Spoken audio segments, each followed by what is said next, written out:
तो आज हम लोग स्टार्ट करने वाले एमओटी, ठीक है। तो एमओटी स्टार्ट करने से पहले हम लोग लिमिटेशन पढ़ेंगे वीवीटी का, limitation of valence bond theory. तो कुछ गलती तो रहा होगा, इसलिए हम लोग एमओटी को लाया गया। तो स्टार्ट करो, पहला पॉइंट लिखो वीवीटी का, लिखो it does not explain, it does not explain the magnetic properties, it does not explain the magnetic properties. अब क्या एक्सप्लेन नहीं कर पाया था, जैसे कि ऑक्सीजन का यहाँ एग्जांपल लिख लो, it can not explain the paramagnetic nature of oxygen, ठीक है। It can not explain the paramagnetic nature of oxygen. यहाँ एग्जांपल में लिख लो, it does not explain the magnetic properties में एग्जांपल लिख लो, it does not explain the paramagnetic nature of oxygen, ठीक है। अब पैरामैग्नेटिक डायमैग्नेटिक कब होता है सब बताएंगे बाद में, ठीक है, जब एमओटी पढ़ेंगे। जनरली हम लोग अगर उसके जब हम लोग इलेक्ट्रॉनिक कॉन्फ़िगरेशन लिखते हैं और अनपेड इलेक्ट्रॉन आ जाए तो पैरामैग्नेटिक बोला जाता है, और डबल इलेक्ट्रॉन आ जाए, पेयर आ जाए, तो हम लोग बोलते हैं उसको डायमैग्नेटिक, ठीक है।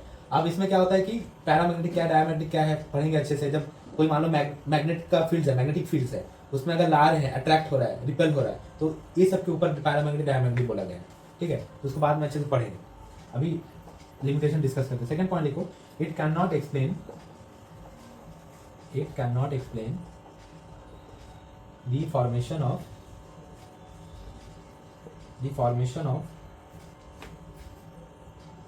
compound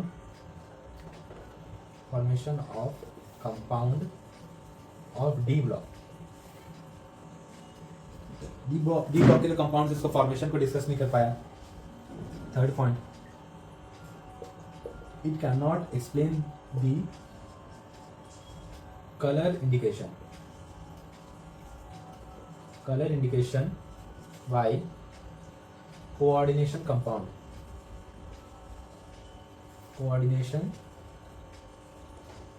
compound में जो कलर इंडिकेट करता है उसके बारे में बता नहीं पाया। चौथा पॉइंट लिखो, it can not explain the thermodynamic stability,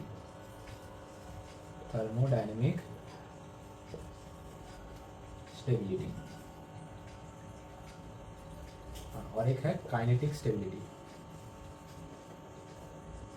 thermodynamic stability और काइनेटिक, के है काइनेटिक स्टेबिलिटी लिखना। And difference between strong and weak लिगांड्स,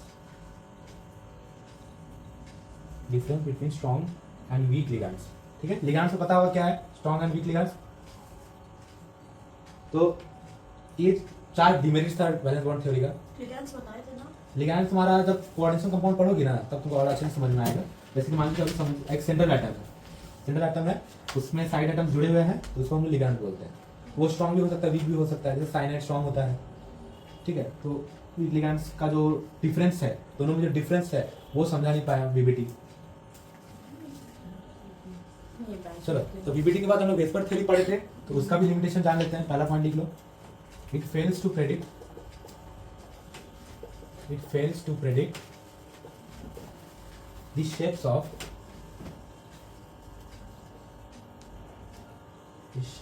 of several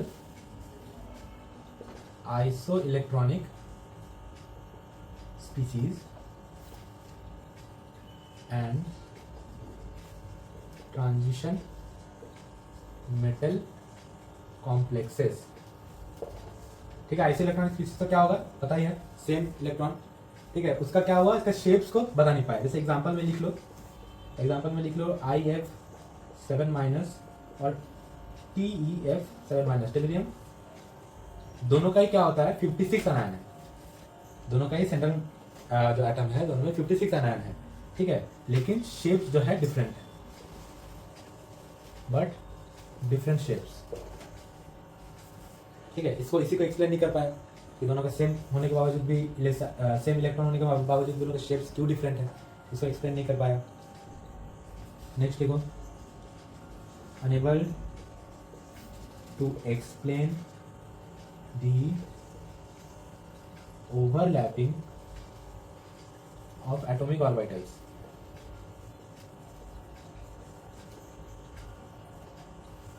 unable to explain the overlapping of atomic orbital. atomic orbitals का जो overlapping हो कैसे हो रहा है, जैसे कि मॉलिक्यूलर ऑर्बिटल में क्लियरली बोला कि दो एटॉमिक ऑर्बिटल्स है, दोनों ओवरलैप करेगा तो दो मॉलिक्यूलर ऑर्बिटल्स बनेगा। अगर दो एटम मॉलिक्यूल फॉर्म कर रहा है तो वो मॉलिक्यूलर स्टेट में मॉलिक्यूलर ऑर्बिटल ही रहेगा, एटॉमिक ऑर्बिटल का एग्जिस्टेंस नहीं रहेगा, खत्म हो जाता है। ठीक है, नेक्स्ट लिखो last, this model does not take relative sizes of substituents.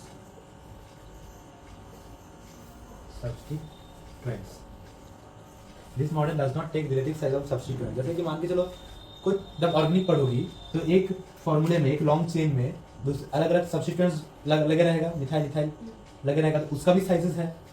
एक स्ट्रक्चर में वो लोग का भी एक अपना साइज है, स्ट्रक्चर का भी अपना साइज है, तो उसको नहीं लेता है वो।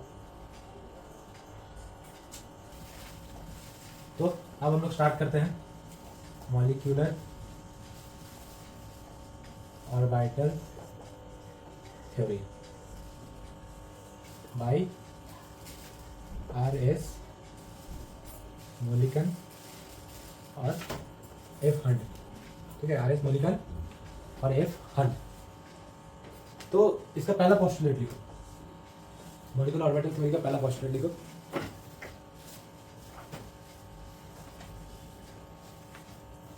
In VBT, only valence shell electron involved in bond formation, but in MOT, all electrons are involved. हमें इलेक्ट्रॉन डालते हैं, all electrons are involved in bond formation. ठीक है, ये पॉइंट बहुत सिंपल है, क्लियर है। पहले बीबीटी में क्या था, सिर्फ वैलेंस शेल के इलेक्ट्रॉन को हम लोग देख रहे थे, पेयर हो रहा है, अनपेयर हो रहा है, जो भी हो रहा है। और एमओटी में क्या है कि जब दो मॉलिक्यूल कंबाइन कर रहा है तो उसके सारे इलेक्ट्रॉन्स मिलकर के एक मॉलिक्यूलर ऑर्बिटल बना रहा है, सारे अंदर के भी सारे इलेक्ट्रॉन्स। अगर कोई 3d तक इलेक्ट्रॉन्स है किसी में, या 2p तक इलेक्ट्रॉन्स है, तो 1s 2s 2p तक सारे इलेक्ट्रॉन्स आपस में ओवरलैप कर रहे हैं, सारे ऑर्बिटल्स ओवरलैप कर रहे हैं। चलो दूसरा पॉइंट लिखो,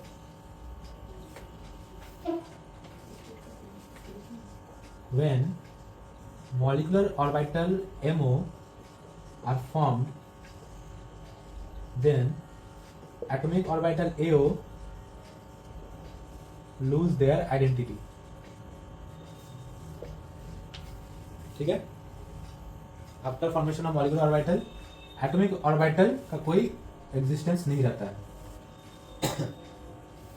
third point, molecular orbital are formed by LCAO। क्या है इसका full form? Linear combination of atomic orbital. LCAO linear combination of atomic orbital. क्या है देखेंगे इसको स्ट्रक्चर्स में जब पढ़ेंगे।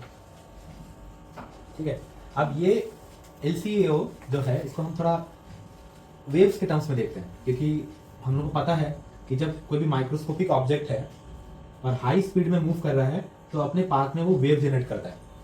ठीक है ना, तो देखो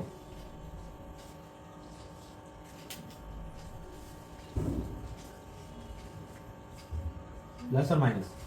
ठीक है, तो यहाँ पे जो मॉलिक्यूलर ऑर्बिटल्स फॉर्म हो रहा है वो कैसे हो रहा है? एक है कंस्ट्रक्टिव इंटरफेरेंस के द्वारा, INF लिख दे रहे हैं शॉर्ट फॉर्म में। ठीक है, और एक डिस्ट्रक्टिव इंटरफेरेंस के द्वारा। इंटरफेरेंस क्या है, फिजिक्स में पढ़ी हो, थोड़ा समझा देते हैं। अब ये दो वेव है, ये दोनों का जब कंस्ट्रक्टिव इंटरफेरेंस हो रहा है, मतलब जो रिजल्टेंट वेव हमको मिल रहा है उसका एम्पलीट्यूड ज्यादा है। ठीक है, ये प्लस है ये माइनस है, दोनों का सिंपली क्या हो रहा है, एडिशन हो जा रहा है। ठीक है, लेकिन दोनों का क्या होना चाहिए, एडिशन होने में क्राइटेरिया क्या है, यहाँ फेज सेम है, प्लस हो रहा है, फेज सेम होना चाहिए, प्लस वाला प्लस के साथ, माइनस वाला माइनस के साथ। तो डिस्ट्रक्टिव इंटरफेरेंस में क्या हो रहा है, इसका रिवर्स होगा, प्लस माइनस प्लस और माइनस, तो इसका रिजल्टेंट क्या है,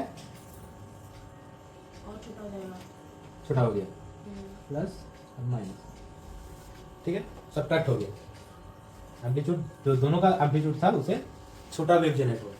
तो इसी थ्योरी में के हिसाब से मॉलिक्यूलर ऑर्बिटल्स जो है बनता है, ठीक है। अब तुमको क्वेश्चन ये आना चाहिए कि ये जो एम्पलीट्यूड है इसका और इसका एम्पलीट्यूड में डिफरेंस है, अब वो एक्स्ट्रा एम्पलीट्यूड कहाँ से जनरेट कर रहा है। अब मान के चलो हम लोग साई से डिनोट करते हैं, ये साई का सिंबल है, तो ये साई 1 है, ये साई 2 है, तो दोनों का एडिशन है, अगर हम ऐसे लिखे साई 1 प्लस साई 2 का होल स्क्वायर, तो क्या होगा, psi 1 square plus psi 2 square plus 2 psi 1 psi 2, ठीक है। A plus B whole square का formula A square plus B square plus 2ab, तो ये जो प्लस 2ab या प्लस 2 साई 1 साई 2 आ रहा है वही वो एक्स्ट्रा एम्पलीट्यूड जनरेट कर रहा है, ठीक है। तो डिस्ट्रक्टिव इंटरफेरेंस कैसे जनरेट होता है, अगर हम इसी फॉर्मूला में माइनस लगाते हैं, ए माइनस बी होल स्क्वायर का फॉर्मूला लगाते हैं, तो माइनस 2ab आएगा, मतलब माइनस 2 साई 1 साई 2 आएगा, तो उसके वजह से ये एम्पलीट्यूड कम हो जा रहा है, ठीक है। चलो फोर्थ पॉइंट लिख लेते हैं, bonding molecular orbital are formed by addition of wave function and anti-bonding molecular orbital are formed by subtraction of wave function, ठीक है। जो एग्जांपल अभी हम बताए थे कंस्ट्रक्टिव इंटरफेरेंस का और डिस्ट्रक्टिव इंटरफेरेंस का, तो कंस्ट्रक्टिव इंटरफेरेंस में कौन सा ऑर्बिटल फॉर्म होता है, बॉन्डिंग मॉलिक्यूलर ऑर्बिटल, और डिस्ट्रक्टिव में कौन फॉर्म होता है, एंटी बॉन्डिंग मॉलिक्यूलर ऑर्बिटल, और एक होता है नॉन बॉन्डिंग। 3 तरीके का है, इसका भी पॉइंट लिख लो, 5वां पॉइंट देखो, 5वां पॉइंट में देखो, bonding molecular orbital have lower energy. 3 types of orbital होते हैं, बाद में दिखाते हैं। देखो, bonding molecular orbital have lower energy than atomic orbital. क्या मतलब है इसका, बॉन्डिंग मॉलिक्यूलर ऑर्बिटल का जो एनर्जी होता है तो उसमें एटॉमिक ऑर्बिटल की एनर्जी से वो कम होता है, इसलिए देखना जो हम लोग एमो डायग्राम बनाते हैं ऐसे करके, एक ऐसे बनाते हैं ना, एक ऐसा बनाते हैं ना, तो ये क्या होता है, एटॉमिक ऑर्बिटल होता है, ये एटॉमिक ऑर्बिटल है, ये बॉन्डिंग मॉलिक्यूलर ऑर्बिटल है, ये एंटी बॉन्डिंग मॉलिक्यूलर ऑर्बिटल है, ठीक है। सिंपल लिखते हैं यार, एबीएमओ लिखते हैं, ठीक है। और इसको हम लोग ये अगर सिग्मा 1s है तो ये इसको सिग्मा स्टार 1s से डिनोट करते हैं, है ना, ठीक है। तो एमो डायग्राम में समझेंगे अच्छे से। वाइल देखो आगे, while anti bonding molecular orbital ABMO have higher energy than atomic orbital. तो ऊपर बनाया गया था ABMO को, BMO को नीचे बनाया गया था। 6 पॉइंट लिखो, total number of molecular orbital, total number of molecular orbital formed will always be equal to number of atomic orbital, ठीक है। वही हाइब्रिडाइजेशन वाला थोड़ा कॉन्सेप्ट है कि 2 ऑर्बिटल अगर मिक्स अप होके हाइब्रिडाइज्ड ऑर्बिटल बना रहा है तो 2 हाइब्रिड ऑर्बिटल बनेगा, 3 मिक्स हो रहा है तो 3 बनेगा, इसमें वही है। एटॉमिक ऑर्बिटल मेरा 2 है तो 2 ही मॉलिक्यूलर ऑर्बिटल बनेगा, ठीक है। 7वां पॉइंट लिखो, there are 3 types of molecular orbital, 3 types of molecular orbital, bonding, antibonding, non bonding.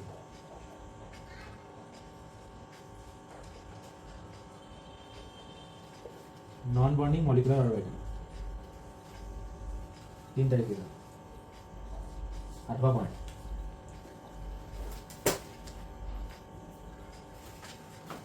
Molecular orbital are defined as 3D space in a molecule molecular orbital are defined as 3D space in a molecule where probability of finding electron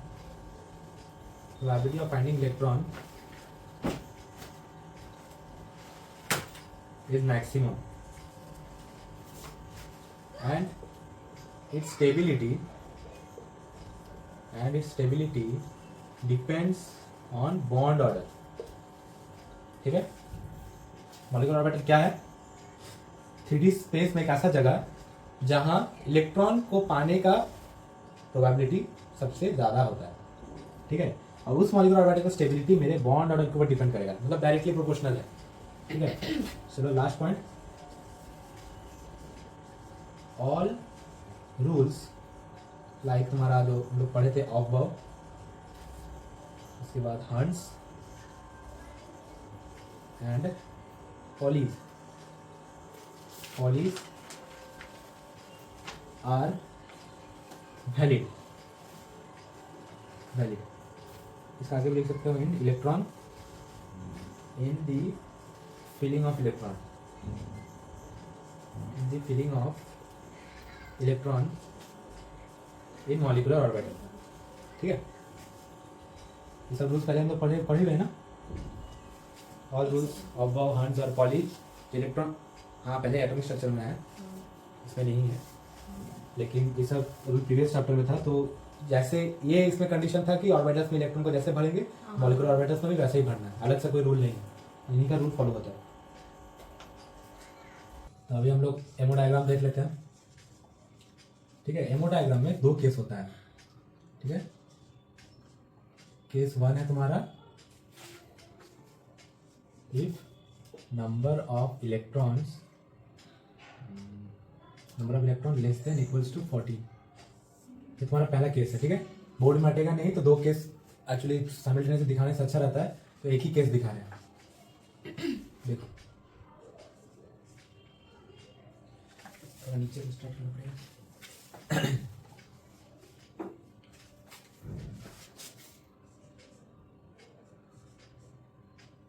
ठीक है, ये एक atom का side हम बना रहे हैं, ये और एक एटम का साइड बना रहे हैं. तो ये एटम दोनों का 1s है. तो अब नीचे एक ऑर्बिटल बनेगा मॉलिक्यूलर ऑर्बिटल, एक ऊपर एक मॉलिक्यूलर ऑर्बिटल बनेगा. ठीक है, तो ये क्या है सिग्मा 1s, ये क्या है सिग्मा स्टार 1s. ठीक है, इसके ऊपर 2s का भी सेम बना देते हैं.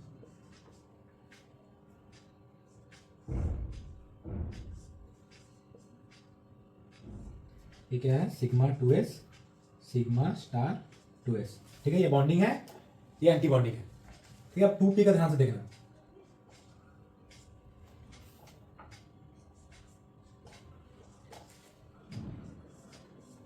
टू पी का ध्यान से देखो. इसमें सेक्शन है तुम्हारा पहला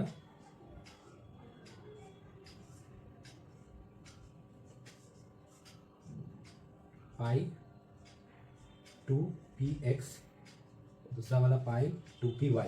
हम यहाँ पे x और y मान ले रहे हैं, कोई बुक में z x भी हो सकता है, कुछ भी हो सकता है, मान ले रहे हैं. ठीक है, इसके बाद एक यहाँ पे हमारा सिग्मा 2pz. ठीक है, यहाँ एक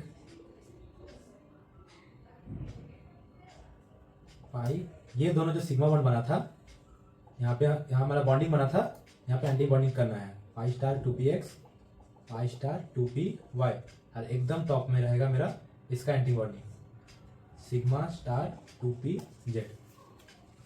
ठीक है, कहीं दिक्कत है तो बताओ. ये 1s का sigma 1s sigma star 1s, ये 2s का sigma 2s sigma star 2s, और ये सॉरी यहाँ p लिखना है 2p का पाई 2px पाई 2py और सिग्मा 2pz. और ये दोनों का जो है एंटी बॉन्डिंग वाला ऊपर में है, एंटी बॉन्डिंग सबसे हायर एनर्जी में रहेगा. आप इससे जब जैसे number of electron more than 14 जब करोगे, ठीक है, ये नाइट्रोजन तक होगा N2. और इसमें ज्यादातर हम लोग के जो सिलेबस में डाई एटॉमिक एटम्स कवर हुआ है, ये है बहुत बड़ा सिलेबस, लेकिन ऊपर से टच करके हुए पार किया. तो डाई एटॉमिक जनरली पढ़ना H2 N2 O2 ये सब टाइप का डाई एटॉमिक वाला पढ़ना है. तो ये फॉर्मूला में ये एमो डायग्राम में मेरा बस N2 तक ही फॉलो होगा. ठीक है, N2 तक। N2 का कितना 7 + 7 14 इलेक्ट्रॉन होता है, यहीं तक फॉलो करेंगे। इसके बाद जैसे ही दूसरे 8 एटॉमिक नंबर में चल जाएगा तो क्या होगा, number of electron more than 14 वाला करना पड़ेगा।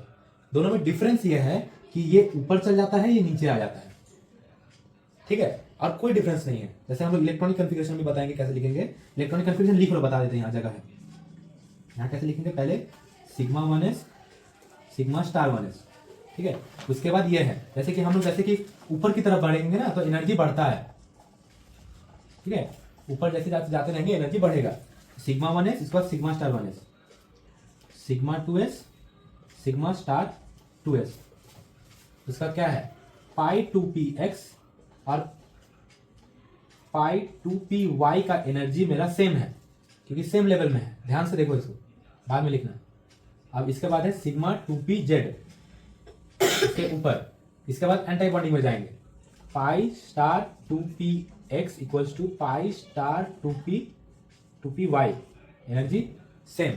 इसके बाद लास्ट सिग्मा स्टार 2pz, ठीक है। इसी में इलेक्ट्रॉन फिलिंग करके भी बताएंगे कैसे करना है। तो इसके इलेक्ट्रॉनिक कन्फिगरेशन ऐसे लिखेंगे हम लोग, ठीक है। अब इसमें क्या बता रहे थे हम कि जो number of electron greater than 14 में हम लोग जब केस करेंगे तो इसको ऊपर इसको नीचे कर देना है। अब इसका रीजन हम लोग पढ़ेंगे एसपी मिक्सिंग में, ठीक है। एसपी मिक्सिंग ये जो है जनरली जेई एडवांस का टॉपिक है, जेई एडवांस। और नीट और मेन में जेई एसपी मिक्सिंग को उतना डीपली नहीं पढ़ा जाता है, एडवांस में वो अच्छे से आता है, लेकिन थोड़ा हम भी बता देंगे कि इसका रीजन क्या हो रहा है, ठीक है। अब इसमें रीजन देखो क्या हो रहा है। एसपी मिक्सिंग में जो है एस ऑर्बिटल और पी ऑर्बिटल का इंटरेक्शन है। अब किस किस किस किस एटम्स में है, जिस एटम में मेरा जैसे ही पी ऑर्बिटल में पेयरिंग हो जाता है ना, वो एनर्जी हायर में चल जाता है। जैसे ही हायर में चल जाता है तो दोनों के बीच में एसपी मिक्सिंग नहीं हो पाता। फॉर एग्जाम्पल जैसे नाइट्रोजन तक हम देखेंगे, ठीक है, नाइट्रोजन तक उसके पीछे वाले जितने भी है उसमें पी ऑर्बिटल में पेयरिंग हुआ नहीं है। तो पी ऑर्बिटल में पेयरिंग नहीं हुआ है, इसीलिए एस और पी के बीच में एनर्जी थोड़ा कम डिफरेंस है, तो दोनों में इंटरेक्शन में एसपी मिक्सिंग हो जाता है, एस और पी मिक्स हो जाता है सिंपली। और जैसे ही पेयरिंग होना स्टार्ट होता है तो एनर्जी लेवल भाग जाता है, तो नहीं हो पाता है। इसीलिए ये ऊपर चल जाता है, ये नीचे आ जाता है। 2p जैसे कि बता रहे हैं, p हायर एनर्जी चल जाता है तो ये ऊपर आ जाता है, ये नीचे आ जाता है। इसको जब सेकंड वाला केस पढ़ लेंगे तब और अच्छे से बताएंगे इसको फिर से एक बार, ठीक है। लेकिन है ये एडवांस का टॉपिक, इससे आता है कुछ। यहाँ तक समझ में आया। अब मान के चलो हम लोग 14 में बाद में जाएंगे, पहले हम एक छोटा एटम ले लेते हैं, मान लो H2 ही ले लेते हैं, सिंपल सिंपल, ठीक है। H2 में क्या है, इसमें इसके 1s में एक इलेक्ट्रॉन है, इसके 1s में एक इलेक्ट्रॉन है, ठीक है। तो हम क्या करेंगे, इसका सिग्मा, इसमें एक इलेक्ट्रॉन, इसमें एक इलेक्ट्रॉन, ठीक है। अब इसमें क्या हो रहा है, हाइड्रोजन हाइड्रोजन में सिर्फ सिग्मा बॉन्ड ही हो रहा है, ठीक है। तो इसमें क्या करना है कि इसमें एक, इसमें दो, एक ही बॉन्ड है, तो सिग्मा 1s2 हो जाएगा, ठीक है। समझ में नहीं आ रहा है, देखो और एक एग्जांपल लेते हैं। मेरे को वही वाला ऊपर का समझा दीजिए। हम बता रहे, जैसे बता रहे, मान लो He2 diatomic helium molecule exist नहीं करता है, क्यों नहीं करता, क्या नहीं करता, बाद में बताएंगे, लेकिन एग्जांपल के रूप में दे। हीलियम में, हीलियम टोटल मॉलिक्यूल में कितना इलेक्ट्रॉन्स होगा, बॉन्ड 0 हो गया होगा, इसलिए हाँ एग्जिस्ट नहीं करता, बॉन्ड ऑर्डर 0 रहता है। लेकिन समझने के लिए हीलियम जो डायटोमिक मॉलिक्यूल बना रहा है तो इसमें टोटल इलेक्ट्रॉन कितना रहेगा, टोटल इलेक्ट्रॉन कितना है? टोटल इलेक्ट्रॉन इसमें कितना है, 4 है ना, एटॉमिक नंबर 2 है ना, हाइड्रोजन हीलियम 2, तो 2 इसका 4 इलेक्ट्रॉन, ठीक है। इसमें कैसे बनाएंगे हम लोग, ऐसे ऐसे हैं, ठीक है। इसके 1s पे भी 2 इलेक्ट्रॉन है, इसके 1s पे भी 2 इलेक्ट्रॉन है। ये जो 1s लिख रहे हैं ना, जैसे ये 1s, ये एक हीलियम एटम का ऑर्बिटल है, ये एक हीलियम एटम का ऑर्बिटल है, एटॉमिक ऑर्बिटल है ये वाला, ये सारे क्या है, एटॉमिक ऑर्बिटल है। ये 2 एटॉमिक ऑर्बिटल जब मिक्स हो रहे हैं तो ये 2 बन रहे हैं मॉलिक्यूलर ऑर्बिटल। अब दोनों का एनर्जी में डिफरेंस है, ठीक है। अब इस एक हीलियम के एटॉमिक ऑर्बिटल में 2 इलेक्ट्रॉन, इस हीलियम के एटॉमिक ऑर्बिटल में 2 इलेक्ट्रॉन, तो 2 4 इलेक्ट्रॉन हुआ, तो 2 इसमें 2 इसमें, तो sigma 1s2 sigma star 1s2, ठीक है। 2 बॉन्डिंग 2 एंटी बॉन्डिंग, ठीक है। अब इसके बाद बताओ, सपोज करो Li2 ले लेते हैं, Li2 ले लेते हैं। Li2 में कितना होगा, Li2 में कितना होगा, 6, 3 3 6, टोटल इलेक्ट्रॉन 6 है। तो इसका तो इलेक्ट्रॉनिक कॉन्फ़िगरेशन आता ही होगा, 2s में जाएगा ना फिर तो। हाँ, इसमें 2 इलेक्ट्रॉन रहेगा, इसमें 1 इलेक्ट्रॉन रहेगा, हाँ इसमें एक इलेक्ट्रॉन, इसका भी सेम Same, एक मतलब इलेक्ट्रॉन, एक जाएगा। तो इसमें एक दो, पहले हमको जो इलेक्ट्रॉन को फिलिंग कर, देखो ध्यान से, लोअर एनर्जी को पहले फिल कर रहे हैं, फिर हायर एनर्जी में इलेक्ट्रॉन बचेगा तो डालेंगे, ठीक है। तो इसमें क्या हो जाएगा, sigma 1s2 sigma star 2s sigma 1s2 sigma star 1s2, और इसमें दो इलेक्ट्रॉन है सिग्मा 2, 2s 2 सिग्मा हाँ इसमें थोड़ा उसका ऊपर पे स्क्वायर होगा। और सिग्मा 2s होगा, सिग्मा 2s2। अब जैसे ही इसमें आएगा सिग्मा स्टार 2s2 करेंगे, जैसे इसमें आएगा इसमें डालेंगे इलेक्ट्रॉन, ऐसे डालते चलेंगे, ठीक है। ठीक है। इसके बाद और भी है तो बताओ, हाइड्रोजन हीलियम लिथियम बेरिलियम ले लेते हैं, बेरिलियम में Be2 ले लेते हैं, तो कितना हो जाएगा 8 8। अब इसमें नेक्स्ट कहाँ भरेंगे, उसी में इसी में, हाँ हाँ और उस तरफ अब दो यहाँ आ जाएगा, हाँ तो सिग्मा स्टार 2s2 हो जाएगा। यस तो ऐसे ही है सिंपल, जैसे ऐसे करते करते मेरा 14 इलेक्ट्रॉन एक्सटेंड, जैसे ऑक्सीजन में जाएंगे तो अब ये फॉलो नहीं करेंगे, किसी नहीं करेंगे, sp मिक्सिंग के वजह से नहीं करेंगे, ठीक है। अब ऐसे ऐसा एक ग्राफ है, ग्राफ बताएंगे अच्छे से जब सेकंड वाला हो जाएगा, ठीक है। तो इसको उतार लो, सपोज करो H2 प्लस और H2 माइनस, ठीक है। ये तीनों में स्टेबिलिटी ऑर्डर पूछे तुमसे, स्टेबिलिटी ऑर्डर,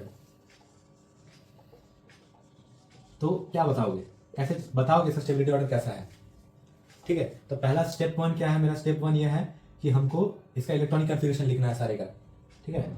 H2 का इलेक्ट्रॉनिक कन्फिगरेशन लिखो, H2 प्लस का लिखो, H2 माइनस का लिखो, ठीक है। H2 में कितने इलेक्ट्रॉन है, 2 इलेक्ट्रॉन, तो सिग्मा 1s2 सिंपल, प्लस आ गया, प्लस आ गया मतलब क्या हुआ इसके साथ, एक घट गया तो सिग्मा 1s1, माइनस आ गया मतलब और एक जुड़ गया sigma 1s2 sigma star 1s1, anti bonding में इलेक्ट्रॉन आ गया, ठीक है। अब यही हमको इसका स्टेबिलिटी ऑर्डर बताएगा। तो स्टेबिलिटी ऑर्डर हम किससे रिलेट करता है, बॉन्ड ऑर्डर से, देखो पोस्टुलेट में लिखा है बॉन्ड ऑर्डर से, ठीक है। तो बॉन्ड ऑर्डर का फॉर्मूला क्या है, NB minus NA divided by 2, यह है फॉर्मूला, इसको लिख लो बढ़िया से।